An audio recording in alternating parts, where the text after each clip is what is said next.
Hey, this is Bruno. The podcast that you're about to listen to is part of the Professional Casual Network. To find more podcasts like this, please visit professionalcasual.com. Now, where's my pie? The Professional Casual Network has gear. Check out teespring.com/store/professionalcasual for fresh new swag. A huge shout out to our sponsor, beardeddragongames.online. Pick up all your local game store goodness from Magic the Gathering, Dungeons & Dragons, Pathfinder, or WFRP 4th edition, as well as terrain, paints, board games, comics, and more. Make sure to use code Professional Casual at checkout for free domestic shipping, or PCME10 for 10% off your total order at beardeddragongames.online. Also, a special thanks to Built Bar for sponsoring the show. To get 10% off your order and to help support the show, use code Professional Casual at checkout or use the link in the show notes.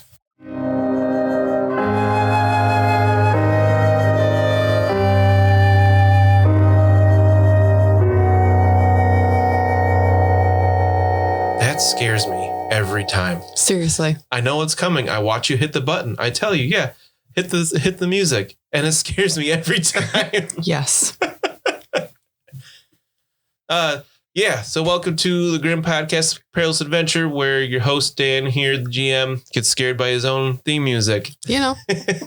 As one does. Episode 8. So I've heard it at least 8 times. I think we've had it at the end of every episode too. So this is Isn't this 15th time. Episode That's 8. math. Yeah, never mind. And you hear it when you edit. Oh, I hear it a lot of times when I edit. Yeah. So you're just really like on your toes all the time, immersed in this. That music could come from anywhere at any time. I mean, it's grim and perilous. Yeah. I gotta watch out. Yeah. So far, this game hasn't been too grim or perilous, other than Lucky almost getting run over immediately. But Hey, I got shot. yeah, but you took like and you 5 deserved damage. it. We're gonna go back there now. Okay. I mean, known that was coming. I was talking to those guys. Like we were gonna probably, have a drink or two, fire off a gun in the woods. We would have had a good time. Mutants are people too. Gross. Not really in this world, but False. Maybe that's the popular misconception. But they obviously cared about one another. They organized, even though they had all sorts of different mutations. I mean, you could certainly argue that they were more like tolerant and accepting of different people than everybody else in the Empire. Right. No one ever said the Empire was anywhere near perfect, though. True. They got their own hang-ups. So last we left, you got in a little bit of a bar scuffle. Bruno held his own for I had about those guys. Bruno 5 got seconds. barfed on. Yeah, he did. You know, that happened to me one time in a bar in New York City. It was awful. Someone brandy bounced you? No, it it was a actual hookah bar? puke. It was at a hookah bar. I went I went on a trip with a scholarship group that I was part of. They hookah hurled on you. Yeah, pretty much. Dan was like 10 years older than everybody else on this trip because it was his second bachelor's. Not that much older, but yeah, I was, a non-trad at this point. I was back in school. So these, everybody else on the trip was like 21, 22, and I was like 27 or something like that. No, Lily wasn't around yet. So 26, 25. So it was a few years older. Not Old way enough. older. You were like married and But yeah, stuff, they had to convince me to go out to this hookah bar, which I did not want to go to because I had no intention of actually smoking out of the hookah because that's just not my thing. And we were waiting for a spot, and like this place is, tiny, super narrow. He went down the stairs into it, little tiny place, and we were just waiting up against the wall, and it was in the middle of, it was January. Mm-hmm. And it was snow and super cold everywhere. So I had a winter coat on, and some girl just like bumps into me as she's like leaving. And I was like, all right, I'm against the wall. I don't know how to get anywhere out of your way. And then I was like, what does that smell? And I look, and there's puke all over my arm. And I was like, seriously? I didn't even want to come out. You didn't chase her down and punch her in the throat and just go, hookah! No, and then we ended up being there till like 2 a.m. and it was like I was just kind of waiting for people to want to leave, and like, but they were all into like the music and whatnot, which I was not into because I don't listen to like pop, and that's all that was playing was like the current hits that I didn't know. That felt so out of place. Just kept watching the same football reruns over and over again because it was playoffs. Some dude talked to me because I was wearing a Wolverine, a t-shirt with Wolverine on it. And he apparently did MMA and he was called the Wolverine. So he thought that was super cool. But he was like so drunk, it wasn't like even a good conversation. Oh, I didn't want to smoke and I didn't want to go to a bar and I didn't like the music. And some guy was trying to be my friend. Have I ever mentioned that I'm kind of lame? I just wanted to go home and soak my bunions and drink my Metamucil before my nighttime stories. Have my Fig Newton and fall asleep. Sounds pretty good. But no, I ended up going back at like 2 o'clock or so by myself because it was like, I'm exhausted. I just need to go back to the room. And everyone's like, are you going to be okay? Like, you know, going through New York City in the middle of the night like that. And I was like, yeah, like, I don't know. I wasn't worried at all. Like I'm not a small person, not particularly large. You're a manlet. Anyone under 6 feet's a manlet. You know what? I'm average height. Okay. Oh, like you're like the chicken nugget of a man. Wow, that's not where I was going with this at all. But I wasn't worried about going on the subway on my own back. Right. Like I knew how to get there and everything. Which is interesting because I would never be able to do that. True.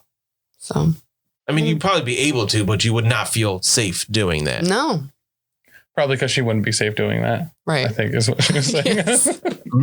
Yeah. Probably. Like yeah. I literally like going on walks in our like not large at all In our bum Air tuck little quote. town. air quote city. Like I will cross to the opposite side of the street as like any kind of like delivery van or food truck or anything like that. Like, yeah. Which is too bad. That's It's true. a good move, but it's too bad The that city is filled with delivery vans. So I'm not And like good like at light. our neighbors got so many deliveries from like UPS and FedEx. And I was like, they're building a meth lab in their basement. Do you think you're going to be abducted by a delivery truck? Yeah. There was like a super sketch van that was like coincidentally in the same spot as me a lot of times on my walk. And I don't know. That's the FBI. Would you This is one say of that those like things you don't worry about as a man? Would Yeah. you say that you like go out and do runs like maybe at like a particular time of day where someone that has a schedule that's based around making deliveries no, might this also is be the same? It's not I their see job. where you're going with that, but no. Gotcha. Yeah. And I used to go for runs at night because I like running at nighttime in the summer. And I can't do that anymore because it got scary one time. So, you know, yay. Yeah, it's too bad. Yeah. You know, if only, never mind. That's a great intro. All That right. was the intro. Well, I was trying to reiterate God. where we left off, and somehow we got completely derailed with hookah We got bars and Tangented. So, Now Dan hates pop culture and being social. no, I hate pop music. Same thing. I mean, it's part of it, yeah. But the music you like was pop music at one point. In Canada. Kind of. So Bruno got in his bar fight. He got barfed on with the brandy bounce from George. Look at Yeah. that alliteration. That's a good game. He got punched in the arm real hard. Bruno. Did you take any damage from that? Was it 1 point or no? 1 point, yeah. Oh, he got you. And then It's going to leave a bruise. Carl dragged Bruno out of the fight real quick, and then Mina hucked a bottle at the dude Yeah, I and did. made him flee. And Yeah, I then did. the nobles with their bodyguards were like, all right, well, this isn't fun. And they left too. She chucked a bottle while Bruno's body waddled. If there's one thing I can do in my life, and it's making poor people or making rich people bored and unhappy, I would like to do that. Doesn't I would sound like too to bad. do those things. So he decided to follow Joseph back to his boat. He's going Yeah. back. You're going there for the first time to Yeah. the beer belly. On your way, you all noticed there were the sound of footsteps following you. I turn around. Every now and then I get a little bit. I don't know the next couple words. All right. You turn around. Does anybody follow suit? Yeah, I believe we would all turn around and Not footsteps necessarily. following Yeah, us. Carl will turn and put his hand on the boat hook. I'm a little concerned. All right. So you turn around and you see a couple guys walking in the road. Everybody to make a intuition check. I believe that these guys are probably up to no good. Carl, We're gonna start making trouble Make in this it an neighborhood. average check for you, plus 20. Carl got 5 degrees of success then. Ooh. There you go. I feel know that these too. guys' address. All right. So you definitely recognize them. Mina does as well. Bruno, did you get it? Yeah, with one. Whoa. Lucky? I failed by 2. All right, so everybody but Lucky recognizes these guys as the ones that were making those weird gestures ear to scratcher Carl. guys. Yeah, the scratch their left ear with the pinky of their right hand kind of thing. Oh, they're friendly, right? I mean, they offered a good ear scratch twice, just in case the first one didn't hit. So I think that they're probably on the level. So as they're walking towards you, the two of them just together, one of them like stumbles forwards and then like falls to the ground with a crossbow bolt in his back. The other one turns around and you see a crossbow bolt just go through his throat and he falls down dead. So I think we should scatter now. so I turn back around really slowly Zigzag, and just zigzag. continue walking, but at a brisker pace. Carl's going to make a perception check to see if I can figure out what the heck's going on. Alrighty. Is that just a regular plus nothing check? What are you looking for in particular? I want to know where these bolts are coming from. So I did see them coming our way. So maybe I have a little of an idea of where they're coming from. Okay. Hard check. I got no idea then. All right. Bruno's going to take Joseph by the shoulders and be like, assassins. And he's going to tumble dive into the closest alleyway. Okay. With Joseph. Sure. Joseph, he's a little drunk too. He failed a check. So he's like, what's going on? And he jumps with you. Someone shot those 2 dudes over there. We should probably actually check on them. You want to go over and check the body? Yeah.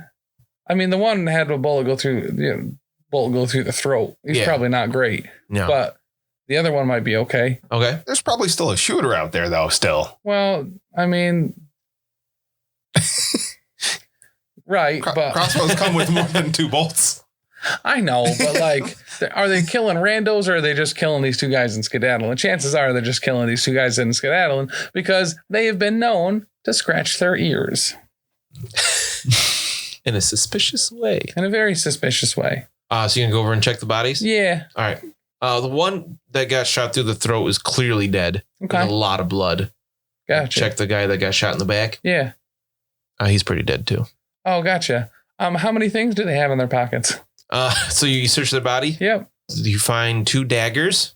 Okay. And 3 silver and 19 pennies worth of money between the 2 of them. Oh, heck yeah. Okay.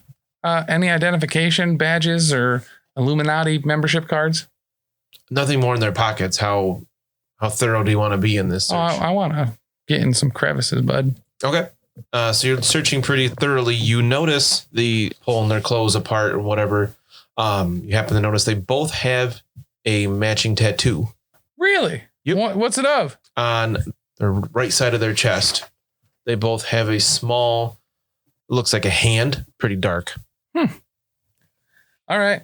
I look up to see. I mean, there's no one there, like standing there with a crossbow being like, I got him. Oh, yeah, there is. Is there? No. Oh, geez. No, there's not. Oh, geez, OPs. I got really nervous there for a second. Oh, again, I wish we had video to see Tim's face because he was like, what? He looked pretty terrified. Those city poachers are real prevalent in this part of town. Oh, yeah. They probably didn't have a license to murder those guys.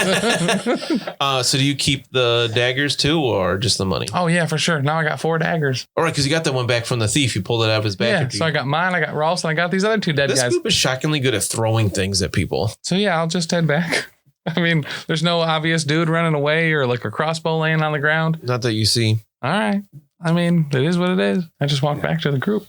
Pat Joseph down like, thank goodness you're okay. He's like, yeah, I'm all right. I don't know what happened there. We should get to the boat quick. Thought they were after you. I don't know why they would be. I'm just a merchant. Oh, good. So those guys had like matching tattoos on their pecs, like a hand. Oh. Does that mean anything to anybody? Do you want to get matching tattoos? Could we? Can we? Do they have? Oh my gosh. Yeah, let's do that. I think we should. How much does a tattoo cost? I mean, places would be closed now. Why? No, they're open late like bars. Yeah. That's when you make your best choices. Yeah. Joseph's like, we need to get to the boat. This is not safe out here. Well, it wasn't safe, but it seems safe now. Yeah, remember, we just saw 2 guys get killed in the street. Maybe not the best night for tattoos. I mean, kind of want to I had cake and a pheasant. I saw 2 guys get killed. You know, kind of want to remember this night. I got a job, my first job. I got a girl's address. I mean, all right, let's go, I guess.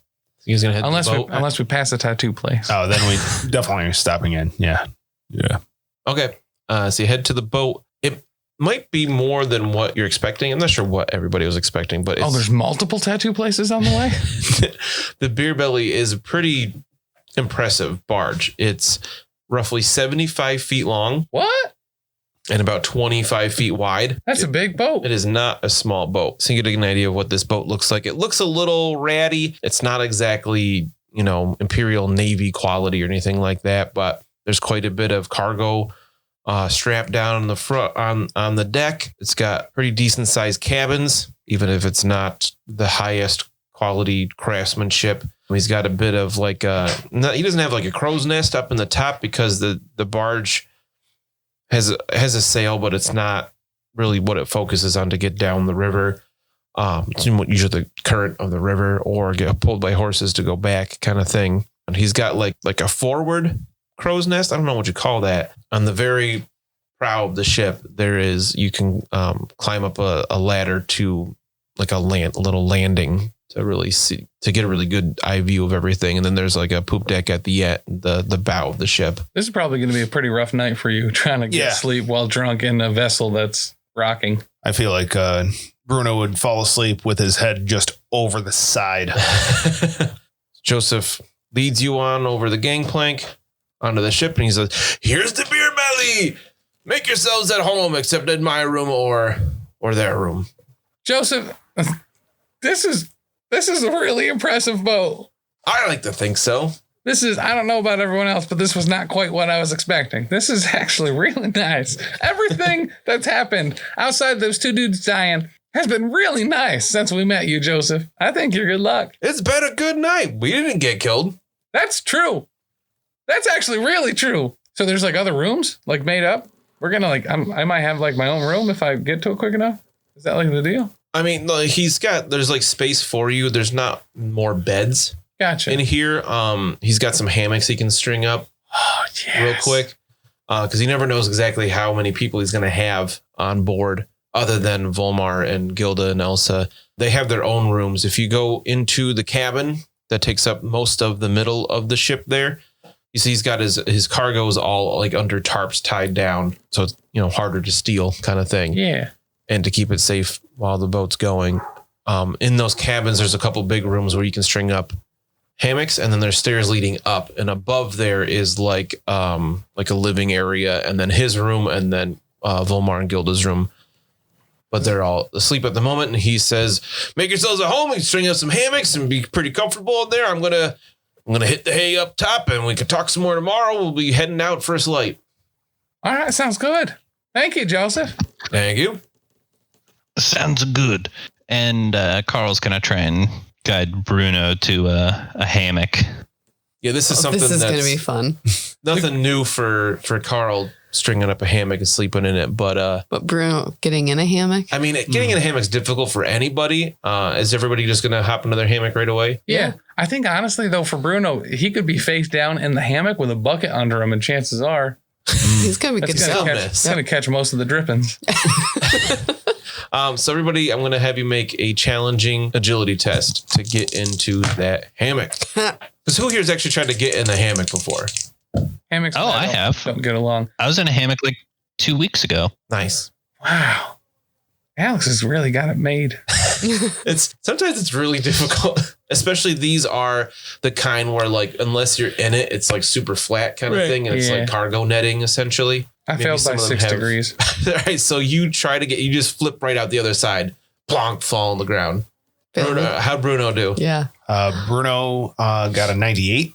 Oh my God. Wow. And you're minus 37. Yeah. So wow. Agility is affected by being drunk, right? I believe, yeah. So you're minus 30. Can Bruno die in a hammock? Here's the good news. We're going to find out. Yeah, make sure you're sleeping on your side or your stomach. Yeah. Yeah, I think So he goes across thing. it like lengthwise instead of... Yeah, you just flip right over, land on your back. Mina, how'd you do? 5 degrees of failure. Wow, okay. Carl, did you manage to get in yours? No, Carl got 2 degrees of failure.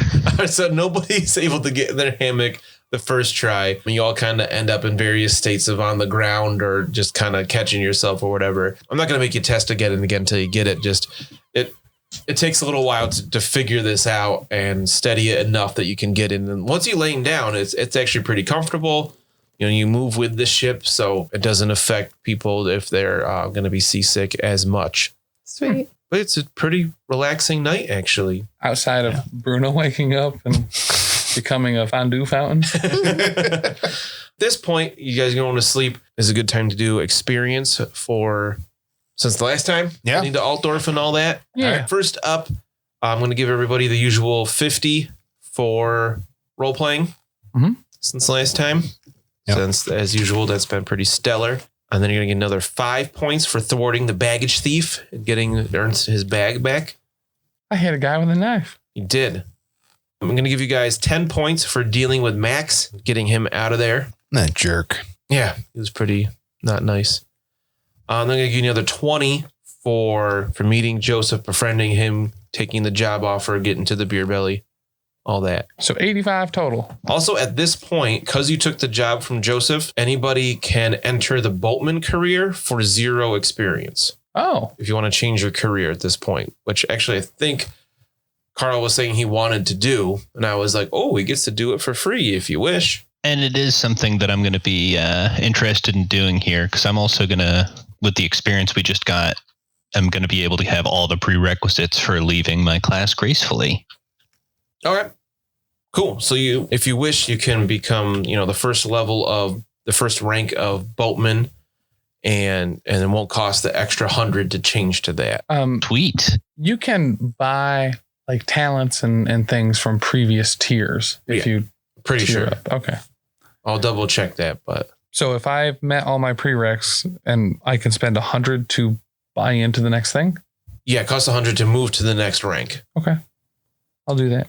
Awesome. So you are now a witch. Yeah. Oops. Gave away your career. If people didn't listen to episode 0. What the shucks, Dan? What the shucks? I think that Bruno will also advance. He got promoted. For his promotion, he will advance into the coachman career.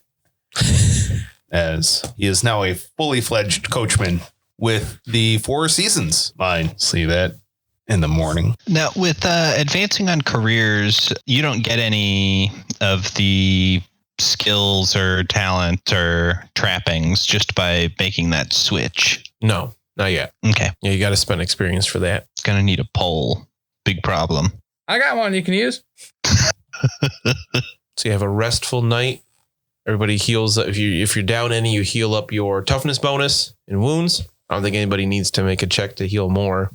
Yeah. Bruno's the only one down by 1, right? Mina was still down a little bit, wasn't she? I think it was down like 2. So you heal your we should toughness all be bonus back. I think full. everybody's back to full. So Which is nice. You have a pretty restful sleep in the hammock. That's what it's called. And in the morning, you hear Joseph yelling, but not like mad or angry or anything like that, but just kind of like, sun's up, we're up, let's get going. We got to cut the moorings. We got to guide this barge down the Reich. Let's get a move on. Hey, Joseph, have you ever heard of a Dr. Dregs? Nope. All right. So everybody make an agility test to get out of the hammock. Oh, boy. Just for comedy's sake. Made it. Okay, so you figured it out. Mina figured it out. I also made it. Lucky's got it down. Agility is not a good skill for Bruno. That's going to be 3 degrees of failure. All right, so you fall your way out. Carl should have just slept on the floor. I'm surprised that I made it in the hammock after try. I just imagine that like Lucky and I had to hold it open and then Carl had to like do the foot like boost thing for you with like, with your butt too, like poof. Right. I was just imagining like your arms and legs all through different holes in the hammock, just like hanging down. Carl got a critical success. Rolled an 11. Ooh, there you go. So you get out with like panache. He like kick flips off a wall. Make a superhero landing as I get out. Yeah. Bruno. Yes. Make me an endurance check. Make it difficult. 95 does not pass. Wow. that. Jeez. Impressive how high you roll all the time. So you're pretty hungover. Fantastically so, yeah. How many degrees of failure was that just now? Endurance? Yeah. That's my highest skill. So only 4. Wow. Yeah. Yeah, you're 4 levels of hungover. Great. That doesn't really mean anything, but we're gonna say, yeah, you don't like this.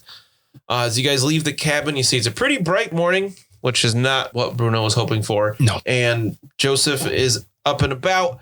You see a couple, there's another guy around helping out. You see a woman holding a little baby, and she's doing what she can kind of with one arm at a time, while holding the baby. And they are releasing the moorings and getting the boat ready to go. And Joseph says, "Don't be afraid. Jump in. Let's go. Get all these untied." So Carl knows what to do. This is, what you did for a while. And you can help out as you were hired to do. All right. Bruno's going to go straight to the head and put his head down the toilet and hurl up everything all the mistakes that he made last night. All right. Joseph's just kind of like he's just kind of like, he like waves his arm at you like dismissively, like, well, we'll get him to do something later today. As you guys I still hear Bruno's hammock. Oh. That thing is stretched out. So as you're helping or hurling, you look around this area and you see, the docks here are packed full of boats. Altdorf, being the biggest city in the empire, is no stranger to the life of the sea, even though it's quite far inland. Some of the rivers in the empire are just massive. Think like the Mississippi. If you've ever seen pictures of it, like some of them are, can be a mile wide. Huge expanses of water that happen to be flowing. And here you are on the Reich, which is one of the main rivers of the empire. And what, the province is Reichland is named after. Altdorf used to be known as Reichdorf because it was the city on the Reich. And this area, it's not like the other side of the river is right there. Like there are tons of boats here. Some of them are just anchored in the river. Here it's, hundreds of yards wide. There are some massive Imperial Navy ships that make the Beer Billy look quite small. And they're bristling with cannon. They've got their pennants flying. You see a lot of them are in the colors of Reichland, which would be blue and red. You see at least 1 or 2 that have the colors of Altdorf, which is white. And then you even see a few from Nuln, which are black and bone is the colors of Nuln. And those have even more and bigger cannons on them. That's known. Nuln is known as like the city of engineers and things like that. That's where all that oil comes from, right? It took me a second to get that one. You even see some with the standard of Marienburg, which is a city north of the empire that is its own like city state. That it's seeded from the empire a long time ago, and it's a coastal town into what's called the Sea of Claws, and people from all over the world visit Marienburg. Seeing its ships here isn't like weird because they are known as a naval people. They travel all over the place, but you know, they're ships from hundreds of miles away. Does this river connect to Marienburg? I believe so, yeah. If not, the Empire has in recent years dug channels, which is one that you are going to travel on today. So as you guys, it takes about an hour to get things ready to go. The whole time Joseph is like ordering things for you guys to do to help you out, understand what's going. He explains some things to you at times, shows you how to do some knots and whatnot. You know, when you untie it from the pier, you can't just let it lay in the water. It's going to get ruined, things like that. So he tells you how to tie it back up on the boat, button everything down, as they say. He shows us where we make breakfast, right? We got to get on the river, but I keep saying the road here. Got to get going on the river before we have anything to eat. Oh, all right. Gilda will take care of that in just a minute. But yeah, it takes about an hour. You get going. You're going to be heading kind of southwest. You're on the right briefly, and then you're going to get onto the Weissbruck Canal. As we disembark, Carl's going to toss a copper coin into the sea in offering to Mina. Ooh. Locally, people also sort of worship the Reich as a god itself. There is the Father Reich is kind of like the god of rivers, especially the Reich. So you would know about that as well, and probably say something to him also. As you're leaving Altdorf, you do notice a particularly massive ship. And Joseph points it out. It's called the Emperor Wilhelm III, said to crew over 1,000. Wow. And he claims it's never left the Reichsport in 70 years of service. But it's there. There's a lot of cannon. This is going to be one of those ships that's many Stories? levels. Yeah. Many decks. It's like a parfait. It's got layers. Yeah. Yeah. So you head out of Altdorf.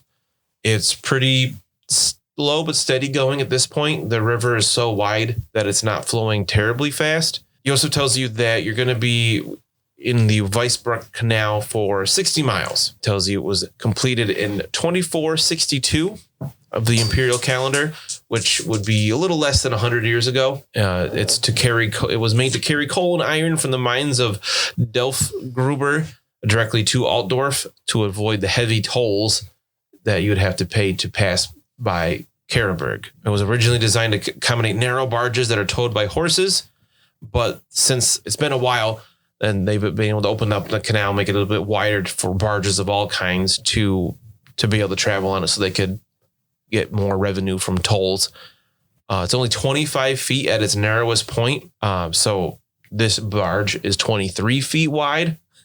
So you take up almost the entire canal. Wow. So there's no way for them like them super big boats to get through. Right. Gotcha. So they have to travel on the Reich proper. Oh. And they go kind of around.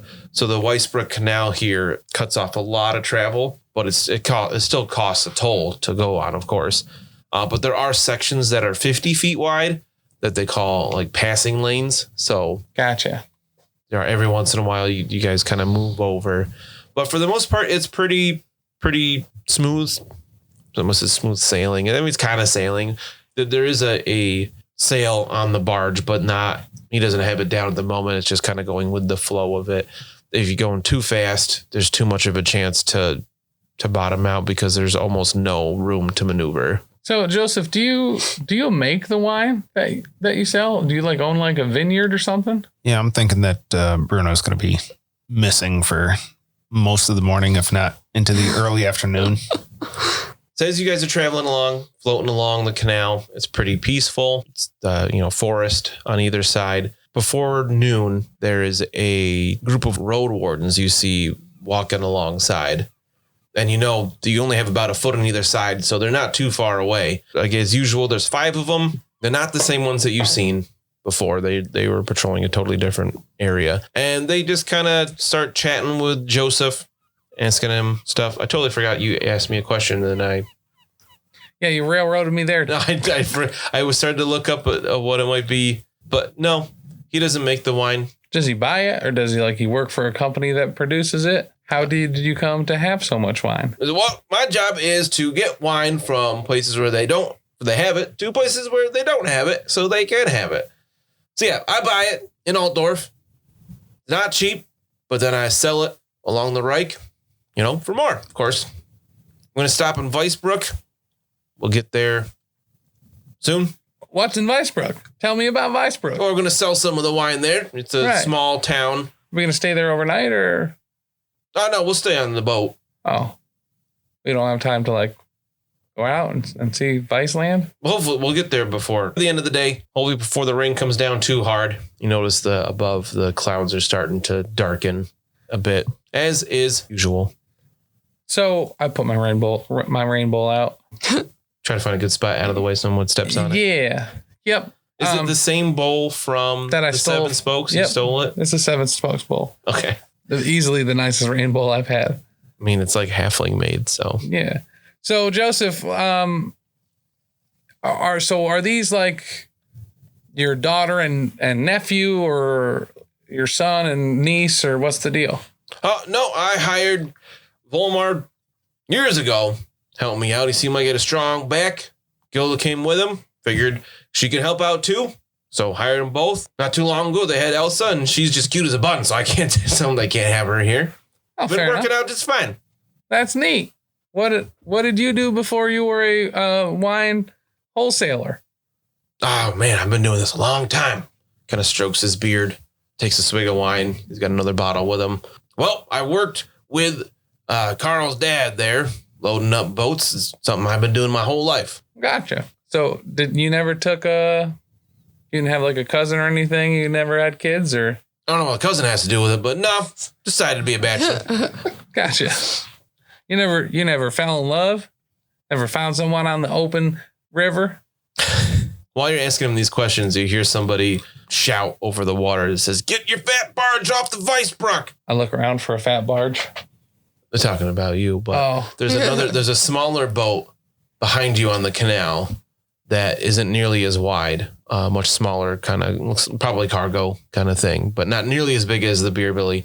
And it's just like stuck behind you guys because the Beer Billy has to go pretty slow.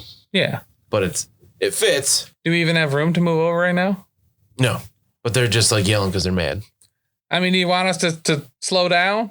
No, you need to get out of the way. You're taking up all the room. I can't even get around you. Well, Joseph's just like, don't worry about it. Get a smaller boat for that small latitude. Ooh. And the road wardens that are kind of clip-clopping along beside you. Then I cast Mind Dart on them. No. They're like, enough. He's got as much right to be here as you, they say to the other boat. And then they kind of shut up. Yeah. What they said. Joseph's like, don't make it worse. Just ignore them. I'm just trying to appreciate the word. Oh, okay. I'm sorry. I don't know. He's like, no, I appreciate you, defending her honor. He said it was a fat barge. This is a beautiful barge. It is a fat barge. It's a thick barge, which I appreciate. A thick barge. More storage for the porridge. For your porridge? Oh, yeah. We shouldn't be barge shaming right now. Some barges are thick, some are not. I mean, if you have a thin porridge, what's the point? Right, that's true. As you go along, eventually him and the road wardens are chatting, are just kind of, the conversation kind of fizzles out and they speed up a little bit and actually are trotting along faster than the barge, partly because the rain starts to pick up and the clouds darken enough that it is starting to rain pretty quickly. It begins to rain fairly heavily. Your bowl's going to fill up so fast. I have so many balls. Rainbow. So you're like used to this, right? Like just being on boats, hanging out or whatever, moving slow, getting yelled at. Yeah. It's life at Seasdot. And fish. Always the fish. So like, is this kind of like all there is? Kind of like move some ropes and then you just sit there and wait? Yeah. Waiting. Lots of waiting. Oh, it's kind of a sweet job, really. Yeah. Look at Yeah. It's not so bad without my whole family screaming at me. Mina, where are my stockings? Mina, why you move the stew bowl? Oh, you're like the person that like takes everyone's stuff and moves it around? No, I don't touch anybody's stuff, but they don't put their stuff where it belongs, and then they can't find it. It's not my fault. Did they yell at anyone else for it or just you? There was lots of yelling. Oh, fair. All right. So what did your Uncle Chet do for a living? Uncle Chet was fisherman. Oh, yeah, fair. All right. His hands were always pruny and smelled of chum. I literally have zero responses that aren't going to get cut. Sticky palms. Yeah, my dad always said he had a friend that was always chumming and like his palms got hairy. Mm.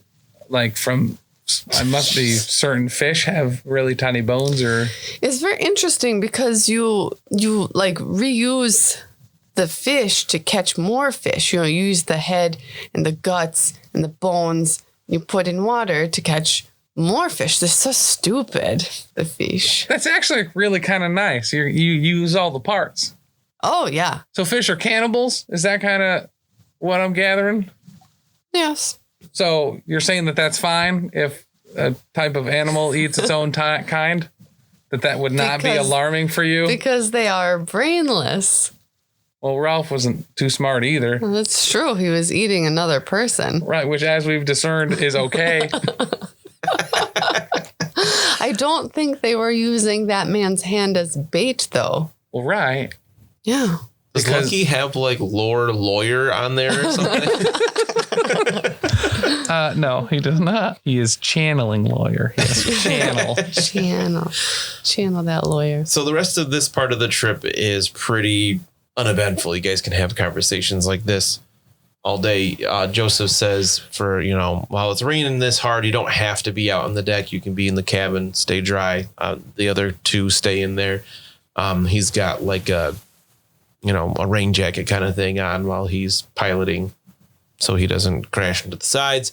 So these guys head down the canal. It starts to get a bit dark, as in the sun's getting near setting. It's dark because it's raining and dark clouds, but you notice that the forest thins out, and instead of trees and the woods, there is construction of buildings. Oh, and quite a bit of it. There's lots of new buildings being erected on either side of the canal until you get to, you see on the south side of the canal, there is a wall extending down, and on the other side of that wall is many more completed buildings. The other side, you see the walls being built to continue on the other side of the canal. It's not there yet. And you come out into the river Bogan, Joseph announces. And he says, Bogan, the river Bogan. And he pours a little bit of the wine out over the side of the ship. And he says, blessings of Bogan hour to you all. hey, thanks, man. You too. Hurrah! He's like, well, we made it to Weissbruck. Let's get tied up here. And he navigates the barge onto a pier. And as you guys do your new job. Yeah. Yeah. Ropes and stuff. I know how to tie knots. Right? I don't know. You tried to tie the horses together before. No, when it's they're supposed to buckle. Buckles. I know buckles. Carl's definitely the biggest help here. He knows the ropes. But I don't got one. All right, and for the first time today, Bruno comes out from underneath. You see that his coat has been patched up hastily. Instead of the ratchet lines company logo on his breast, where the hole was is a Four Seasons patch. And a bunch of puke. So the puke's been cleared off for the most part, but yeah, I'm sure he still smells of brandy. Oof. But it's like, guys, you wouldn't believe this, but I got a lateral transfer to the Four Seasons. I feel like everything that we've been told about the Four Seasons would mean that that's not a lateral transfer. It could be a promotion. Yeah, you could consider a promotion. Is because they are hitting people with their coaches and you will not hit the people with their coaches? Oh, did you get brought in to teach them not to do that? No, I think that's kind of like an outside consultant. That's part of the training. I have to learn how to. Oh, you have to learn how to hit them. Oh, that's actually part of their training. Yeah. Gotcha. They just run the people over? I mean, they're only pedestrians. They're not paying coach passengers. I mean, I was a paying coach passenger.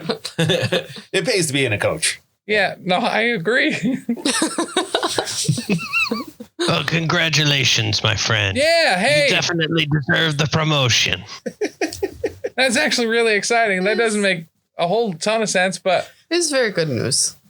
I feel like you talked a lot of bad things about Four Seasons.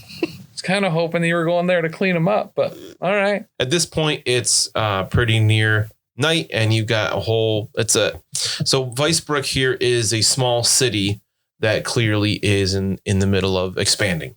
Like you literally sailed past the visual of that, where there's some rather large buildings. There's a lot going on here. Obviously nothing compared to Altdorf, but still pretty big. Bigger than Seestadt, bigger than wherever Lucky was from by quite a margin. And Joseph tells you're allowed, you can stay in the boat overnight. If you want to go stay in one of the inns, that's no problem. There's a couple good ones here. There's the Black Gold Inn, there's the Trumpet Inn, or the Happy Man. Any of them will be a good place to stay if you don't mind spending some coin. Otherwise, you got your hammocks on the boat. Not a problem. We'll be staying here tonight, of course, but we're going to head into the Black Gold probably for a bit and have something to drink and eat. You said one is called the Happy Man? Yeah. It's a bit into town a ways, but if you want to go. I mean, probably head to the Black Gold with him, right? And then maybe hit up the Happy Man later. Yeah. Yeah. So as you guys are kind of checking out the town from here, you notice in the doorway of the Black Gold Inn, because it's right on the water there. You see somebody it says a shadowy travel stained character standing in the doorway looking at you. Well, hey, mister. So I want everybody to make an average perception check. Average perception check. Oof. Made it. I failed by 3. I rolled a 3. Carl succeeds with 3 degrees of success. All right. So those of you that pass recognize this guy. First off, you notice he has a crossbow on his back. You recognize him from the Königsplatz. It's the preacher. No, not him.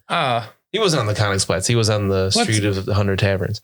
What's the Königsplatz? It's all the same. Okay. The square Okay. where you drop people off. Where we saw Uh-oh. Carl Franz. Does Yes. this guy have like a wound that looks like someone threw a knife in his back and then took it out? No. Oh, sweet. All right. 0 for 2. But you saw him when the guys were giving you those weird hand signals. Yeah. And they like turned Oh, and they went Yeah. somewhere else. maybe Yeah. we should You guys saw someone else. itch our ears With the for him. opposite Yeah. finger. for him. Somebody give me a wine bottle. I'm just going to chuck it. That worked last time. Scare him off. Right. Go on, get. And like stomp my foot. Yeah. Smack a broom on the ground real hard. It's like a skunk sees in your you- garbage. See him and he enters the inn. And as he turns to go inside, is when you see he's got a crossbow on his back. I think we Slung should follow him. across. I mean, he's not going to shoot us in a inn. Right. It's not how we do this. So, Let's get him. If he does, we've got multiple bottles. yeah, let's ship it. And yeah. Which is like sending it, but now we're boatsmen. Just gonna ship it. All right, so you're gonna head into the Black Oh, he went into the Gold Black? Gold Inn. The Black Gold. Black Gold. I mean, even better. Right, it was where you're heading anyway. Yeah. So I mean, I'm taking Joseph's lead here. okay, and you head inside, and the place is packed, real busy today. Nice. Real full room. Pretty, you've been in a couple taverns at this point, tavern inns, and it's the same kind of thing. Tables around, round tables all over the place. A big, well-stocked bar, tons of bottles behind. You know, I had never been to an inn or a bar or tavern before, and I feel like that's where we spend like all of our time.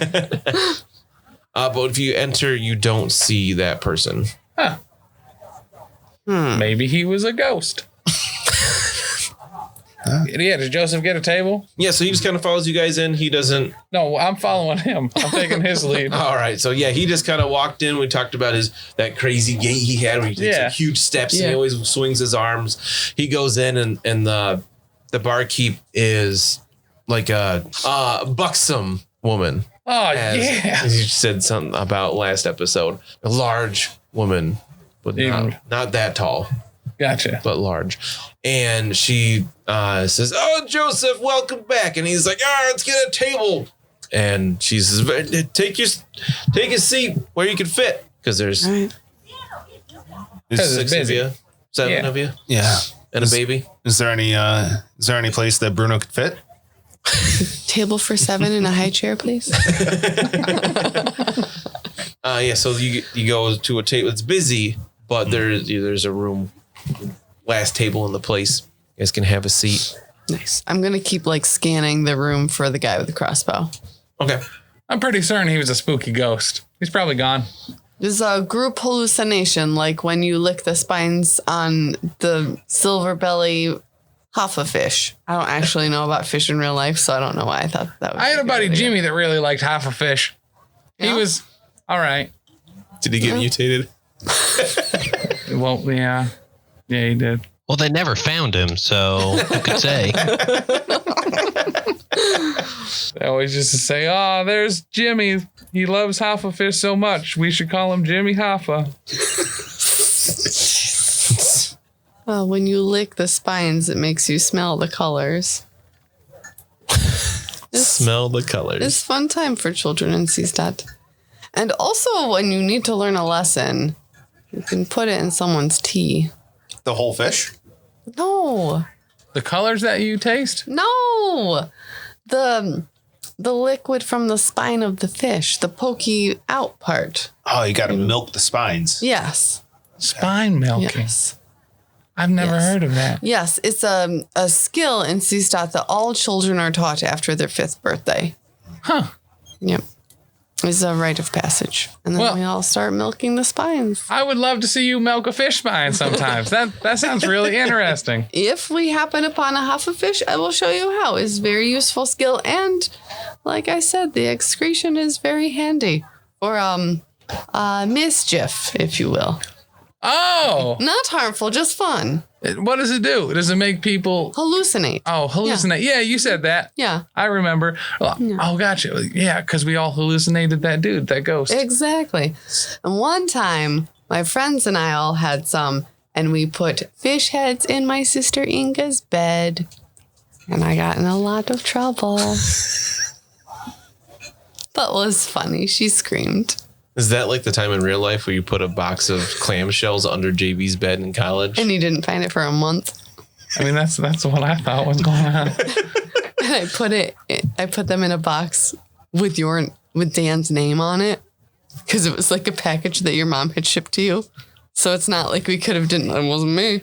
Like, it literally says Dan Cole on the box.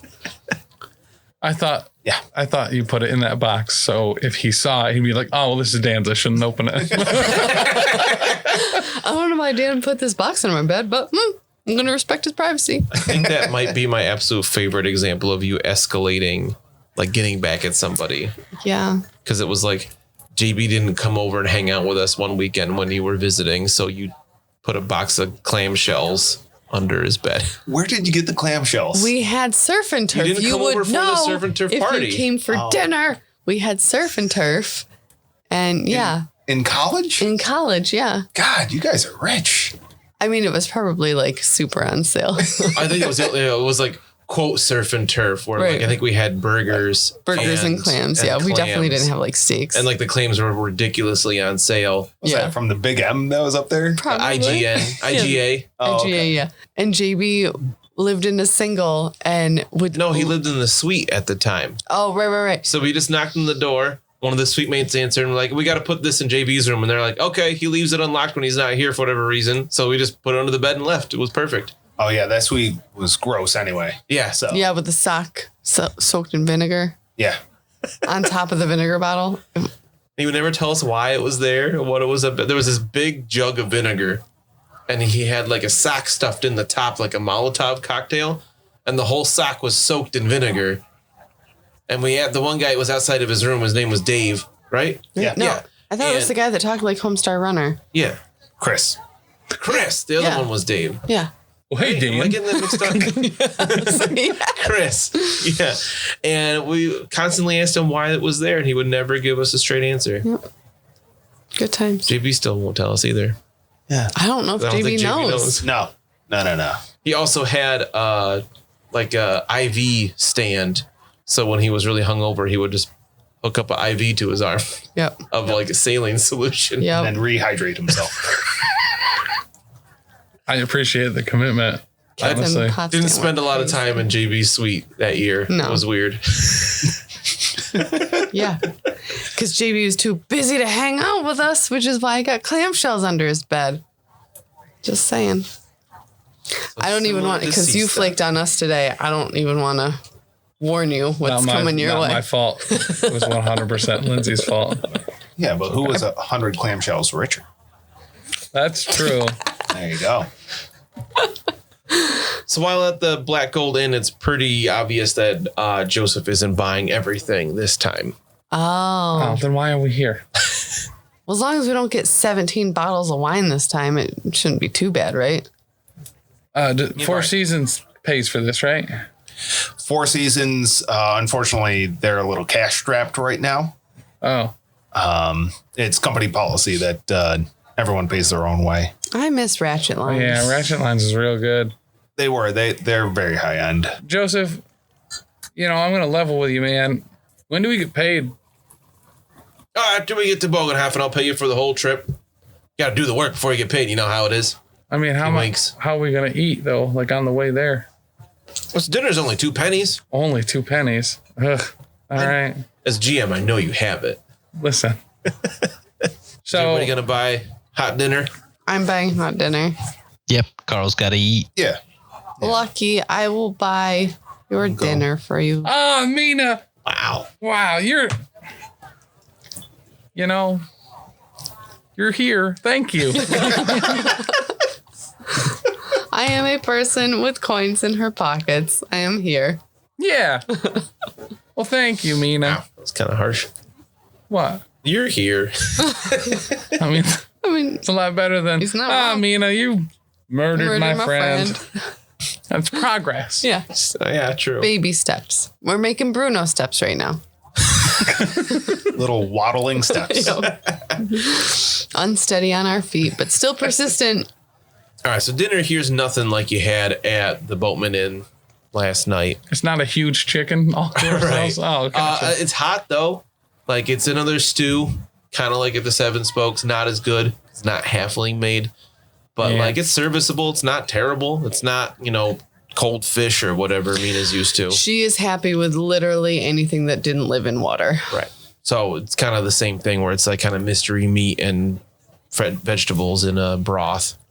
All right. But you do get a loaf of bread for the table. Still good enough that Bruno has 2 helpings. Of course. Yeah. Make sure you take 4 pennies off your sheet. Yeah. I got Is anybody buying anything to drink? No. Not this time. I mean, you still have 2 bottles of wine, Lucky. You do anything with those? I mean, they're in on the boat. Oh, you left your stuff there. Yeah. I mean, Okay. I gotta carry my bag around. I don't know. I don't think they allow outside food or drink. Just making sure. There was a sign. I couldn't read it, but it had like a wine bottle and a tomato and then a big cross through it.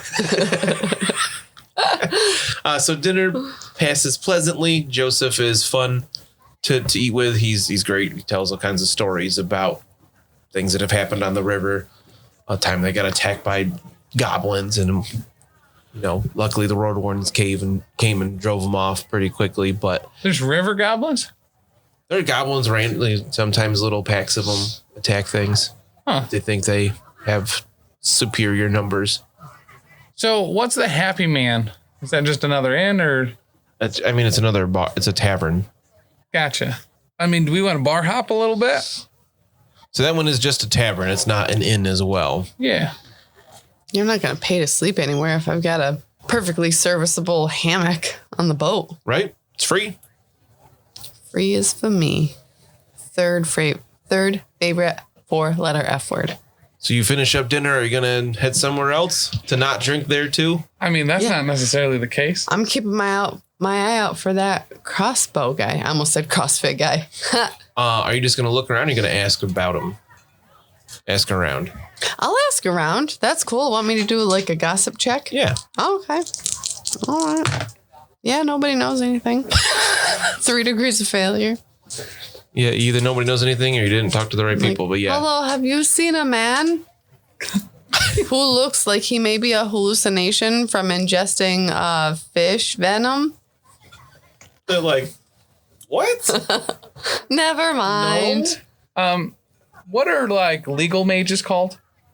Wizards? Oh, they're just called wizards? Yeah. I mean, are they like pretty common? Are they? No. All right. Is there a magical school here? No, the colleges are in Altdorf. They're all in Altdorf. There are 8 Oh man, I colleges wish of we were in magic. Altdorf longer. That would have been a cool thing to check out. All right. So they wrap up dinner. Joseph says, well, we're heading back to the boat. See you when you see you. We're going to head out first thing in the morning. And Cool. the 4 of them head out. You guys want to go check out the Happy Man? Yeah. Yeah, let's see what they have on menu over there. Yeah. Sounds great. We're making our way downtown. Happy Man. All right. Hope no one gets shot in the back of the head. Do. All right, so you head over to the Happy Man. It's a bit further from the riverfront, and it's a big bustling place. Actually, wait, before we leave, hey, Carl, do you think it would be Yes. do you think it would be a good idea? Do you want to maybe trail a little bit further back than us to make sure that we don't get followed and then shot through the neck? Have I done anything to offend? I don't know why I should walk separately from the group. I think it might be a good idea to have someone walk further back in case someone is following us, because that man kind of got startled. That ghost guy got startled and came in here, and we haven't been able to figure out where he went. So I was thinking maybe one of us could stick behind and see if we get tailed for our safety. Yeah, what you're saying is one of us can stay behind and get picked off alone. No, very legitimately, you're kind of the person I trust here the most. As number one, you can hold your liquor, and number two, you haven't killed anyone that I like. So, I've just very legitimately, would just, I trust you. That's all. You don't have to. That's very nice. I'm going to stay with the group. Oh, okay. My dad always said the first rule of like a good adventuring party was to split the group. Or maybe those were the people he robbed. Carl, if you need, I know I'm very inconspicuous when I need to be. I could stay back and give you some backup. I mean, that works. Well, I'll be. I won't say no to a walk with a friend. Well, if you three want to go ahead, I'll trail you.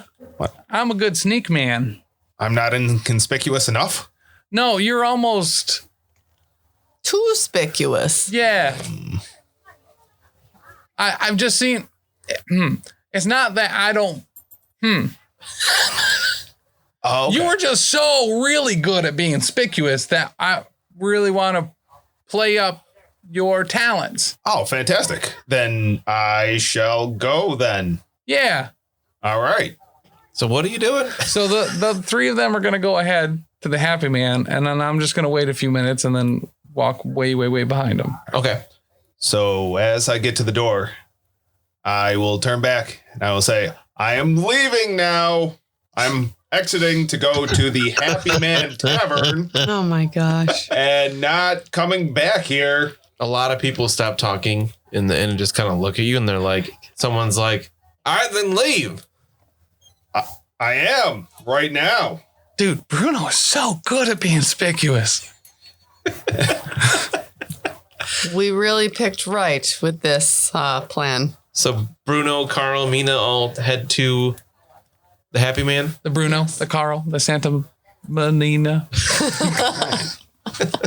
So how long do you wait, Lucky? I see if anyone like leaves, and then if not, I'll just wait a few minutes and then head out after them. Okay. So they still relatively be within eyesight. All right. Unlike small children that you hike with, that will always be out of your eyesight, regardless of what you tell them. Doesn't matter how many times you tell them to stay inside. And won't respond when you yell for them. Correct. Really loud. Yeah. You can still see them as they're heading. Yeah. So at one point, they do go around a corner a bit too far ahead, and you do lose sight of them. Oh, gotcha. But there's like no one else following them that I can see. Nobody following them that you can see. No. Is there anyone else on the street? Are there any crossbows? I mean, in there's the air? still people walking about and everything. It's Gotcha. not like it's not like a ghost town, you know. Yeah. All right. Yeah, I kind of be a sneaky man too. You know what I mean? I use my rural stealth. Nope. Try again. This is a city in the creation of being a city, so it's like rural. I mean, just stealth is a basic skill, right? Yeah. So you can test that. I fail by 1 degree, 2 degrees. So while you're trying to be stealthy, not very good at it, the party gets a little bit ahead around a corner. And as you're walking along, you feel impact in your back. Like a hardy chum giving me. A pat on the back? Yeah. More like a crossbow bolt. And that's where we're going to end episode 8. And we'll see what happens next time. So stupid. I feel like I really should have been more conspicuous there. Oh, man.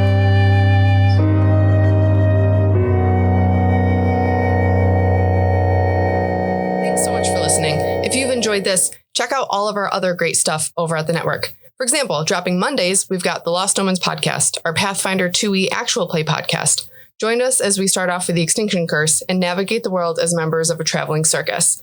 Also on Mondays at 7 p.m. Eastern Time on twitch.tv/Professional Casual Network, we've got the Power Phase, a battle report stream live from Bearded Dragon Games where we go head-to-head playing Marvel Crisis Protocol. Every Wednesday is Patreon Day over at patreon.com/Professional Casual. Every week on the Patreon, you will get new vlogs, bonus content, and a whole slew of other great stuff. Next up on Thursdays, we have a Grim Podcast of Perilous Adventure, our Warhammer Fantasy Roleplay 4th Edition actual play, where we're playing through The Enemy Within, widely considered one of the greatest campaigns of all time. If actual plays aren't your jam for role-playing entertainment, on Sundays at 3 p.m. Eastern, we have the Grim Stream of Perilous Lore, where I will be streaming at our Twitch talking about the lore of the old world of Warhammer.